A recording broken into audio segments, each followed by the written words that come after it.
Alors bonjour, voici une courte capsule web sur la percussion, une des parties de l'examen physique, en fait, une des dimensions de l'examen physique. J'ai pensé faire une petite capsule parce qu'en fait, je note en formation que les infirmiers et infirmières ont souvent un petit peu de difficulté avec la percussion. Alors, je me suis dit que je vous donnerais un petit peu les petits trucs que moi j'ai, quand est-ce que je l'utilise également. Donc, un peu de précision sur cette fameuse technique-là. Donc, juste en rappel, la percussion, c'est quoi? Percuter consiste à frapper la surface de la peau avec les doigts pour évaluer, c'est-à-dire par transmission des bruits, des vibrations, la taille, les bordures et la consistance de certains organes internes et reconnaître la présence d'air, de liquide ou d'un corps solide. Moi, mon expérience avec la percussion, c'est quoi? Quand est-ce que je l'utilise? En fait, moi, j'utilise la percussion uniquement en lien avec l'examen de l'abdomen. Ma pratique clinique, en fait, les gens à qui j'enseigne, que ce soit des infirmiers, infirmières des urgences, des unités de médecine, de soutien à domicile ou encore de centres d'hébergement, en fait, généralement, ils ont toujours un stéthoscope. Ce qui fait qu'avec le stéthoscope, on peut aller chercher beaucoup d'informations. Et la question qu'on doit toujours se poser, c'est quoi la plus-value d'une technique par rapport à un autre? Et c'est dans ces circonstances-là que je vais faire certaines techniques. Par exemple, il y a de la palpation. En situation de l'examen clinique pulmonaire, je fais pas de palpation. Il y a des choix éditoriaux qui sont faits comme ça, que je dirais, compte tenu de la pertinence. Parce qu'il y a toujours la question combien de temps j'ai disponible, puis quelle est l'information de plus que telle technique va m'apporter par rapport à un autre. Donc, au niveau de la percussion, moi, je vous dirais qu'à 99,9% du temps, dans le seul système dans lequel je fais de la percussion, c'est au niveau de l'examen de l'abdomen. Quand je parle de percussion, là, je parle vraiment avec les doigts comme ça ici. Je parle pas des réflexes, par exemple. Ce sont des techniques plus spéciales. Donc, moi, c'est dans le lien avec l'examen de l'abdomen, ce qui va me parler, ce qui va m'amener à seulement parler de tympanisme versus de matité. Donc, je parle pas d'hyperrésonance, qui va plus être en lien avec l'examen pulmonaire, quand les poumons, cage thoracique est gonflé et tout ça. Vraiment, ici, c'est plus l'abdomen, au niveau des intestins, qu'est-ce qui se passe. Ça va être les 4 cadrans qui vont m'intéresser. C'est rare que je vais aller dans les 3 zones, mais je peux y aller, entre autres, dans la zone siscuvienne, par exemple, si on soupçonne un problème au niveau d'un globe vésical, dans le cas de rétention urinaire, des choses comme ça.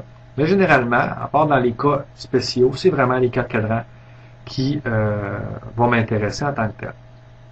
Donc, au niveau du comment maintenant, parce qu'en fait, lorsqu'on regarde dans les volumes, même les photos qui sont mises des fois, lorsqu'on regarde même des vidéos qu'on peut retrouver sur Internet, les techniques sont vraiment variables. Il semble y avoir beaucoup de notions de préférence là-dedans. Mais moi, en tout cas, ce que j'ai observé, il y a des éléments d'efficacité aussi qui sont augmentés lorsqu'on le fait de certaines manières. Donc, juste se rappeler que la percussion, en fait, on va aller chercher des bruits dans l'abdomen. Et si, par exemple, les intestins sont pleins, ben en fait, le bruit de résonance que ça va nous amener, ça va être une matité. S'ils sont remplis d'air, à moitié de liquide, de fesses, des choses comme ça, ben alors on appelle ça des submatités, mais finalement, ça donne des mots de tête à tout le monde.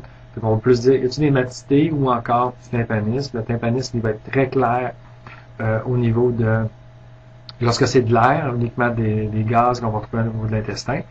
Donc, on choisit pas, hein, les intestins, là, des fois, il va être moitié-moitié, là, fait que ça va être très difficile de trancher si c'est plus vers une tendance matité ou encore tympaniste. C'est des choses qui vont arriver, mais généralement, on est capable d'avoir un constat quand même là, de notre percussion. Mais au début, on va trouver peut-être des fois ça difficile. Mais dès qu'il y a de l'écho un peu, là, on sent le creux, là, ben, on va se diriger vers le tympanisme. Donc, comment qu'on procède? Lorsqu'on regarde comme je vous disais, de différentes techniques qui sont présentées dans les livres, ou encore des images qui sont présentées, des vidéos, des fois, ils vont présenter 2 doigts, ils vont faire comme ça, puis ils vont frapper avec ici le bout des doigts comme ça. Moi, en fait, la manière qu'il y a certains volumes qui le présentent comme moi je le fais, et c'est vraiment en ciblant cette os-ci du majeur. et en surélevant les autres doigts pour pas étouffer le son. Parce que quand on le fait, puis on le fait comme ça, ben en fait, le son les autres doigts vont venir étouffer le son. Fait que c'est toujours mieux quand on a juste un doigt vraiment qui est appuyé. Et l'objectif, c'est pas de taper comme ça, mais vraiment de percuter os sur os. Donc le bout de votre doigt sur l'os ici. Et c'est de cette manière-là que ça va produire le son le plus clair. Alors vous comprenez déjà que si vous avez les ongles longs, vous ne serez pas capable de le faire correctement. Fait que ça, il y a un deuil à faire. Il faut avoir les ongles courts pour faire correctement la technique de la percussion.